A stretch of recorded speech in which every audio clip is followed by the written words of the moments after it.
I'm Todd Schleiger. I'm here with candidate for 46th District State Rep here in Michigan, and we're here to talk about the issues that he plans on tackling for Michigan for his district.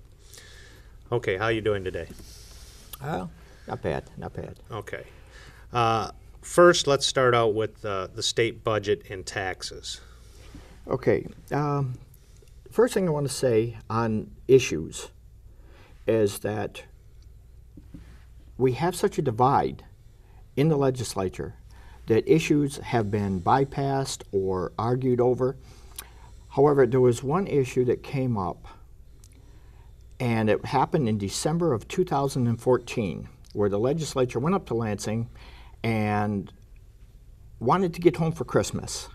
They couldn't decide on how to fix the roads, how to raise the money for it. So what they did was they took everybody's ideas, they threw it all together, and then they said, let's let the people vote for it. That way, if it doesn't work out, it's their fault.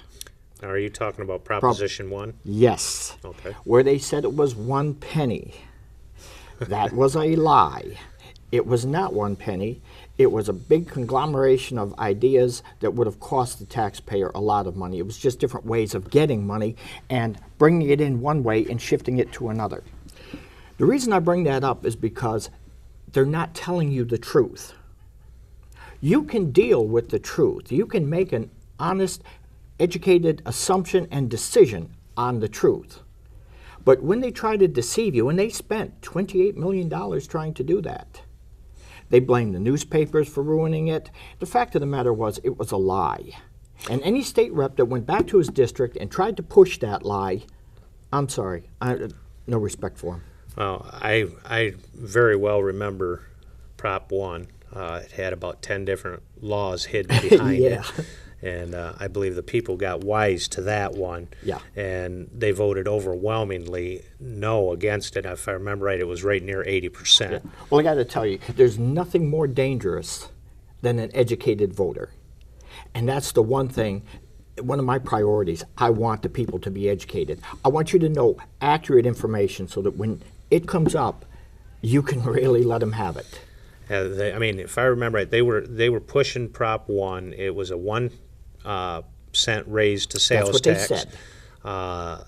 If I also remember right, it was also that the schools they had tied into there. Yeah, but see, it was lies by omission. They told you about the 1 penny, and I've still got the cards to prove it. 1 penny, 1 penny, that's what they kept saying. But it wasn't 1 penny. They just didn't tell you the other stuff. They didn't lie to you. They just didn't tell you. Well, they also had, I mean, they were saying that 1 penny was going to be there to help rebuild our roads, but they also had a 4-cent gas tax increase on that as well. Yep. So, yeah. Now, the state budget, one of the things that amazed me in the last election was I asked for a debate with my opponent, and he refused. Of course, a lot of incumbents did refuse because they did not want to be hit on the roads, on the road issue. And strategically, that was a smart thing on their plan, and they won. Unfortunately for the voter, they got screwed. There's no other way to put it. Because they said they did not have the money and they needed to raise taxes. Now, I want to bring up the state budget. Since October, 2 years ago this month, Randy Richardville bought a new Senate office building. He paid $158 million in taxpayer money. The final bill right now is $314 million. And Randy Richardville now works for the person he bought the building from. Go figure. The thing is, that's taxpayer money. I mean, heaven forbid they shouldn't work in a lap of luxury. Now, while they were getting that office building, kids in schools had to learn with their coats on because the heating didn't work, or there were rats in there, or the buildings leaked, or they were shortchanged on the equipment and things that they needed in school. So where's the priority? Now, let's take it further. Now, remember, $314 million. 2, to fix the Capitol Dome, $87 million. Not that it shouldn't be fixed, but again, priorities. $28 million to pass Proposal 1. $10 million for the Attorney General because he didn't like the decision that he wanted it changed in the Supreme Court. We got to pay for that. It was his issue, but we get to pay for it. He's very generous. Governor Snyder's defense fund, we get to pay for that. And what happened in Flint is right now at $179 million pending lawsuits. That's going to be an issue for decades Yeah. for the people of Michigan. $617 million to Detroit schools because the legislature could not sit down and work out a solution. So the teachers and the students had to take issue with them, which I think tells you the people are now getting fed up with it. Do your job. But my point is to all of this, in 2014, you said you had no money for roads. Where did you come up with all these millions? You keep pulling it out of thin air and passing it on. So apparently there was money there. Now, Governor Snyder has just proposed another $2 billion for schools. That part is great, but he didn't say where it's going to come from. Now, one thing they also did in 2010, which really blew me away, when we were doing our questionnaire for the Free Press, it came up that, are you in favor of taxing retirees and pensions? I don't know where that came from. But what they did, they found a segment of society and dipped into pockets of people who couldn't afford it. They're already on a fixed income, and that Yes. doesn't make sense to Yes. me. Now we make it harder for them to survive and get their prescriptions now? So many of them have had to go back to work. They retired. There's people in their 70s had to go back just so they had enough money to eat. And you hit a segment of society that what they looked at was it's a continuation of money coming in. They didn't care where it came from. And that's the best you could do. We owe respect to the people who worked all their life and retired. And that's what we gave them. Okay, I agree with you on that right there. Now, And I want to repeal that. you want to help repeal that? Oh, yeah, that's got to go. That's a good That's thing. got to go. Okay, now, jobs. This seems to be an issue in Michigan right now, too. What would you do to help bring more jobs to Michigan? Well, first and of better all, paying jobs? First of all, as far as better paying jobs, something happened at the beginning of this term. Arlen Meekoff and our state rep wanted to lower the wages for skilled tradesmen. Now, my issue with that was this. They went through an apprenticeship, of which they got minimum wage. They had to go through an internship. They had to get licensed. They worked their way up to it. It's the same thing when a kid goes through college. When you go through all of this and you work your way up to things, and then the legislature comes down and says, no, we want the wages lowered. No. Then what's the point in going to college? Give everybody a straight wage and call it a day. If they could get away with it, they would do it. Now, bringing jobs to Michigan, they did that. They gave tax incentives. Factories went up, they hired people, got the tax revenue, closed the factory, and moved on out. Now they're suing the state.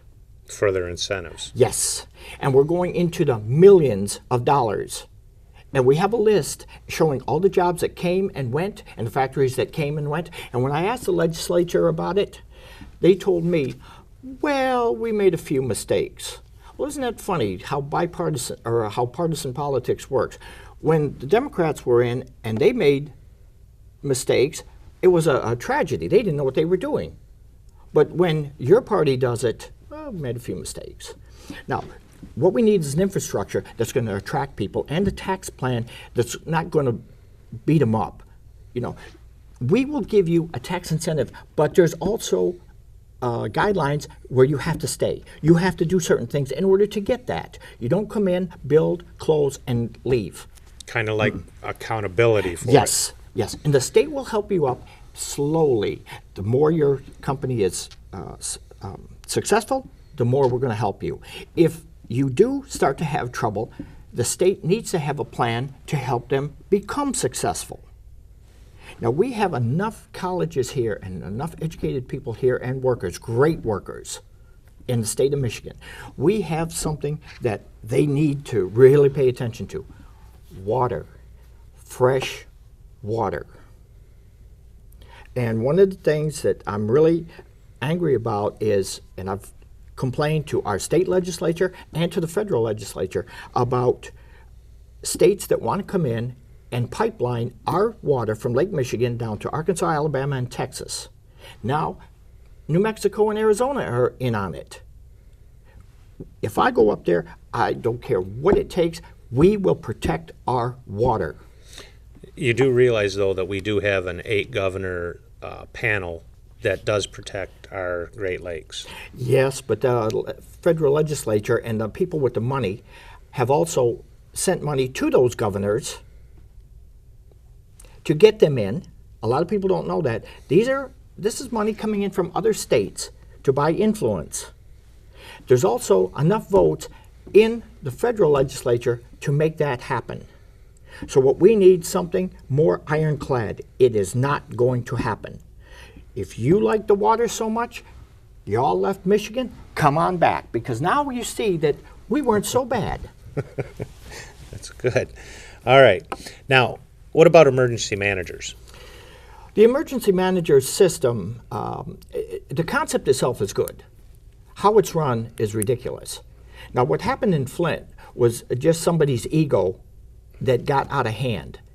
And then, rather than look at the situation logically and educationally, he did not do that. You're talking about Darnell Early. Yes. And then, after he did what he did, the problem started, and it started out slow. And Lansing ignored it. Oh, it's just, and this really aggravated me. It was said, and I don't know exactly who said it, the people of Flint live in a cesspool and they deserve what they get. I don't know who said that, but if I ever hear, I will expose their name. And the legislature and the governor's office ignored it, which means their state reps and their state senators were not listening. Now, from what I understand, though, the emergency manager law gives them absolute power. No. And in that situation, I mean, they do answer to the governor's office, but in my opinion, and I'm going to pick your brain for this one, do you think that the city councils who have an emergency manager put in by the governor should have some say on this? Okay. They should work in tandem. The emergency manager, the legislature, or the city council that's there, and the mayor, make your decisions. That decision will be reviewed by the emergency manager. The emergency manager should have at his disposal any and all resources to check it, verify it. The governor's office should open up every department for that emergency manager to go in and get the information that needs to be done, take these corrections back to the city council, and then work on an agreement together. Okay? Now, this means you put your ego away. You want to solve the problem, not I'm in charge, you're in charge. That has done nothing. The other thing I really dislike, what happened in Detroit could have been fixed many years ago, but the Speaker of the Senate and the Speaker of the House prevented that from happening. They are now, one of them is now a congressman. You interfered with something that needed to be fixed for political reasons. Any legislator that is up there that will not allow something to go through for political reasons should be thrown out of office immediately. You are there to represent the people, not by party, not by influence. You are there to represent for their best interest what will make their lives better. But when they interfere with that, and that's what happened here, and then when it became a tragedy, now all of a sudden here's the finger pointing. Now, are you talking about our school system in Detroit, or are you talking about the city? Too. But the emergency manager that they brought in, he did a good job. It wasn't a great job, but he did a good job. Detroit is on its way back. That part I'm happy about. And it did need to be done. But that whole entourage of people walked out of there with millions of dollars in a city that was bankrupt. And if I remember right, the city council asked for a raise after everything too. No, actually, the city council, the raise is automatic. And ideally, two of them turned it down, but the others said, oh, no, I deserve this. No, if the people suffer, you suffer with them. Okay. Now, what are your thoughts on the legalization of marijuana? Okay, this one's going to It's get a me in big trouble. topic now across the United States. Yeah, well, okay. I believe marijuana should be legalized. I want it understood, I've never smoked marijuana. I don't want my kids smoking it. However, I see the practicality of legalizing it. Number one, we're spending an enormous amount of money and time trying to stop it. And we're failing miserably. People are being arrested for unlawful amounts of marijuana. They go to jail. And now their chances of getting a good job because they have a felony is interfering. It was the the Justice Department many years ago, one person who didn't like it.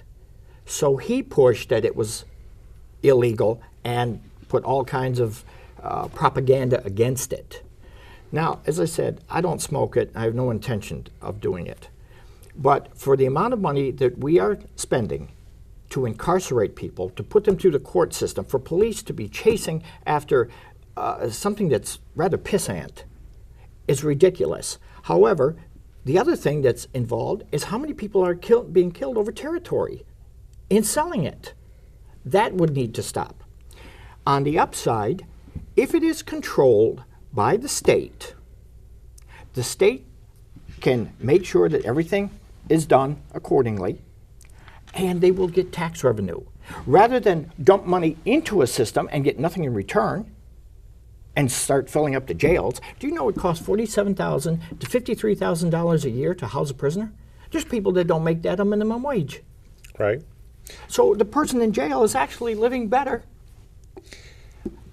The state of Colorado, I mean, they average alone on their tax base from just marijuana products alone between $4 and $7 million a month on just tax collection from it. Do you think that could help benefit something here for Michigan? Oh, hell yeah. Hell yeah. The thing that I've found is that with the money that they're spending, going back to the state budget, with all this money that they're spending, something's got to give in the future. Now, first of all, whether we do this or not, our kids are going to be paying a bill that they incurred over the last 2 years. And that bill is not final yet. Somebody's got to pay. So every time these guys make a mistake, like I said before, you have to live with it and you got to pay for it. They make the mistake, you pay for it. But if we legalize marijuana, that is another form of income. It has been proven that the smoking of marijuana is not any more harmful than drinking. Now, we allow the drinking. We say that's okay. There has to be rules that you follow. Same thing with So it should be alcohol. strictly regulated Oh, like yeah, our alcohol? Yeah. I mean, Okay. just because marijuana is legal doesn't mean you smoke a joint and go fly a plane. I hope not. Yeah. I don't want to be on that plane if you decide to do this. I don't want to be below that plane. All right, let's segue this because you brought it up, our prison system and outsourcing as well. I want to hear your Well, our prison propositions on the prisons and outsourcing. Our prison system is outrageous right now because we're just incarcerating people all over the place. As I said, $47,000 a year to house a prisoner. And back in when John Engler was in office, he opened up the mental hospitals, put everyone out on the street. Or he put them what they called in group homes. The thing is, these are people who have suffered a mental illness and cannot take care of themselves. Should the state be liable? As a humanitarian thing, yes. These are human beings. These are not throwaway people. But to put them in jail is, I mean, it's ridiculous. They're not getting any help in prison. What we're doing is we're housing them as if they're trash. And that's wrong. Okay. Now, one other thing is the outsourcing. again, I have to go to the legislature on getting campaign contributions because that's how Aramark came in, giving $60,000 here, a few $1,000s there. Yeah, they bought their way into the system. They were found to be less than ethical. Aramark, that's the one that got fired from, or taken Yes. out of the position for feeding the prisoners. And Yeah, one of the things that bothered me with that was it was a $145 million contract, and that money went down or went to Pennsylvania. instead of staying here in our state. Yes. Now, if you're going to do that, that 145 million, okay, so the workers get a little bit more money. Every dime stays in Michigan because when you pay them out of the Michigan coffers, that money goes to them. They turn around and they spend it within the state, which puts tax money back in, and it's a vicious cycle, and it keeps going and going. But when you send it to Pennsylvania, a great portion of that is not coming back. Right. So take care of your own people first. So what did they do? They fixed the problem this way. They fined them, and they didn't bother to keep the fines. It was taken away by the governor and the lieutenant governor. So it finally got to a point they had to take them out. So what did they do? They bring in a company called Trinity. And Trinity said, oh, we'll fix that problem. We'll have our own inspectors. Well, hell, you don't go into the barber shop to ask the barber if you need a haircut. So what did they do? They tacked on $13 million more. And remember, the key word in all of this budget and outsourcing it is millions. You know, I have a hard time with the concept of millions because I've never had any, but the state is pulling money out of their hat and outsourcing. People complain about employing people from Michigan. Well, you're keeping your tax money here. You're actually benefiting from the money coming here. Trinity, by the way, is not in Michigan. No. Go All right. figure. Now, this next one is a touchy subject no matter how you look at it. What are your opinions on abortion? Okay, that is touchy. Okay. I have said in the past that I'm entitled to my opinion, and I am, and I have my opinion. I'm against abortion. I'm Catholic, and I am against it. But I must say that for those that are for pro-life, what aggravates me with you is that you want the child born, and then that's it. You wash your hands of it. Well, I've seen children that live in squalor. I've seen children that have suffered. You can't, don't blame the government for it, and don't blame the people. You blame the parents, okay? They brought the child into the world. But what we said was, you will have this child. And then after that, we did nothing. Now, in theory, one side, pro-life or pro-choice, could win, in theory. In practicality, it's never going to happen because one side will not give up the other.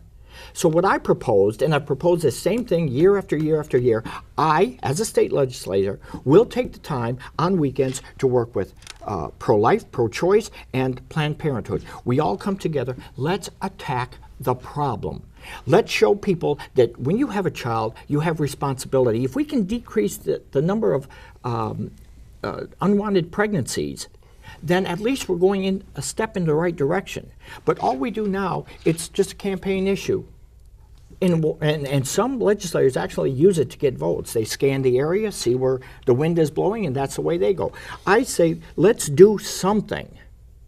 Because if we can get kids not having unwanted, understand what you're doing. You're bringing a child into the world. There's nothing more important than that. Also, I brought up some solutions. Number one, relax the laws for adoption. Okay, if we want them to have the child, fine. Let's make it the opportunity to have an adoption. It's not a money-making operation. Correct. Okay, number two, and this one a lot of people don't like, orphanages. Now, I'm not thrilled with orphanages, but when you see kids living in a home that has no heat, no water, little or no food, they're wearing clothes that would disgrace a tramp, that is something that at least they have a warm bed and 3 meals a day and somebody who cares about them. Okay, it's not a absolute solution, but it does help. Number 3, if you want welfare, what you do, if you want to have this child, you bring the father in. The state, if he does not have a job, the state will give him a job. There's plenty of little pissant jobs out there that we can give a salary to him of which their abortion or their grant will come out of. And then in that way, this person is earning the money. The state's getting something in return. But if you don't bring the father in, you get nothing. And the reason I say that is because you know who the father is. And if 2 people are ready to create a child, you need to be responsible to take care of it. We will help you. Like I said, there's jobs out there. Now, these are just some ideas. There's no absolute in them. Right. Okay. All right. Minimum wage laws and unions. Okay. To make this a right-to-work state was a lie. It was an absolute lie. That was done for the benefit of employers so that they can get a higher profit. You have to understand something. As you have more and more workers making money, one thing with Americans is they love to spend. So that money turns over again and again and again. So it has been proven that when you raise the minimum wage, people spend more money. And the more money they spend, the more goes out. Something that happened back in 2012 was 2 guys went through and they got enough signatures to raise the minimum wage to $10.10. The legislature, Republican legislature, said absolutely not, we're not going to raise that money. They were protecting their contributors. They were protecting their sources. Now, that bill would have passed. Easy. It would have clearly been voted in. So what did the legislature do? They scrambled and they put something together that was progressive. So you get a little bit more, a little bit more, a little bit more, because they knew that would pass. All they did was try to circumvent it. The people, they didn't listen to. As far as unions go, people have to understand, now, are unions perfect? Absolutely not. And when the question was put to me, would you support a right-to-work state? Yes, I will. As soon as you can tell me and prove to me that the ownership and the leadership of these companies are also on the up and up, that they're not taking bonuses, and a good example would be Delphi. Delphi told the workers, you're going to take a 2/3 cut in pay, and they gave themselves $1 million bonuses. And then what did they do? They closed it up. So they actually ran the business into the ground. This happens over and over and over again. And they blame the workers. Now, the unions had an opportunity to fix themselves, and they didn't take it. So unions, you have your share of the blame too. But for the workers, you need to have somebody that represents you. And I've been a shop steward, and I know what they do. They will cut things to save money for the owners. Okay. All right. Let's see. Let's go to number 7. All right. You want this? We've talked about this before. Trust in government, voting in ballots, and a big other article is gerrymandering and campaign finance. Okay. Let's start with trust in government. That's up to the candidate themselves. Right. If they want you to trust them, they have to work, they have to earn that. And they have to prove it. And they have to be able to walk up to you at any given time. I may trust you. I don't like what you say, but I do trust you. That's something that comes from the candidate themselves. And if the voter sees that they can't be trusted, you need to get rid of them. It is amazing to me. I don't mind losing if it's on the up and up. I dislike losing, and then voters come in and they say, oh, this guy doesn't do this guy. Well, then why did you vote for him? You put the same dipshit back in that you didn't like in the first place, right. Number 1. Number 2, let's go to voting. Voting has to be pristine. It has to be absolutely above reproach. Because when it isn't, and this election cycle has really tarnished it, when it isn't, our system of government has just failed. Everyone gets a vote. Everyone has a say. And when we destroy that, that's why I say, please vote. That is your right. Do not lose it, because there are quite a few people out there who would like you not to vote. The ballot itself and campaign financing. I think campaign financing should be fair across the board, but right now it's a free-for-all. Commercials are put on TV that can pretty much say whatever they want. And because they're not tied, it's called free speech. Well, free speech is fine as long as it's fair. But as you notice, in the last couple of years, the term fact-checking has come about, which means that, let me see, you've got two liars up there, and we're going to check on them. Well, if you have two liars up there, what the hell do you want to vote for them for? People should demand, tell me the truth. Will you have a perfect candidate? Hell no. They're not out there. But you take the best of what they have to offer. Although this campaign is questionable. You're talking about the national one. Yeah. Gerrymandering. Most people don't know what gerrymandering is. In the primary, you have to vote the party ticket. Now, believe it or not, there's still people that cross over. They still don't know that.